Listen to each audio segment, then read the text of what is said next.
সাভারের মানবতার ফেরিওয়ালা খ্যাত মেয়র পদপ্রার্থী লায়ন খোরশেদ আলমের নির্বাচন সমর্থনে মতবিনিময় ও আলোচনা সভা অনুষ্ঠিত হয়।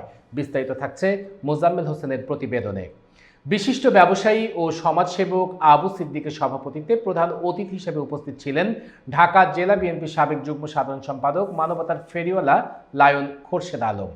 বিশেষ অতিথি হিসেবে উপস্থিত ছিলেন সাভার পৌর বিএনপি ৩ নং ওয়ার্ডের সভাপতি রজ্জব আলী, বিশিষ্ট ব্যবসায়ী ও সমাজসেবক জাহাঙ্গীর আলম এবং সাভার পৌর বিএনপি ৩ নং ওয়ার্ডের সাধারণ সম্পাদক আক্তার হোসেন ব্যাপারী।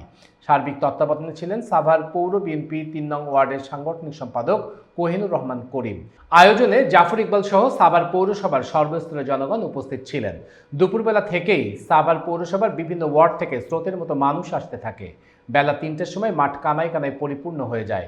মাঠে জায়গা না হওয়াতে মানুষ বক্তব্য শোনার জন্য রাস্তায় দাঁড়িয়ে যায়।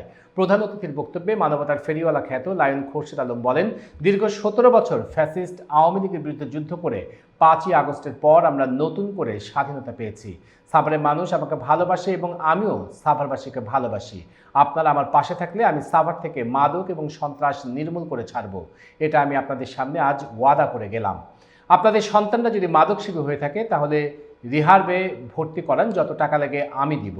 আমি আপনাদের কাছে ভোট চাইব না, আমি উন্নয়নমূলক কাজ করে আপনাদের মন জয় করে ভোট পেতে চাই। মানুষ আমারে ভালোবাসে, সাভারের মানুষের দোয়া আমার আছে। কোন অবস্থায় কোন রকম কোন কিছু ভয় করার মতো আমার পরিবেশ না।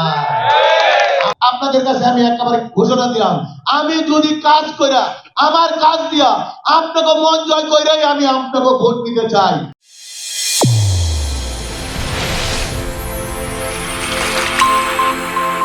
চ্যানেল A1 হৃদয়ের স্পন্দন।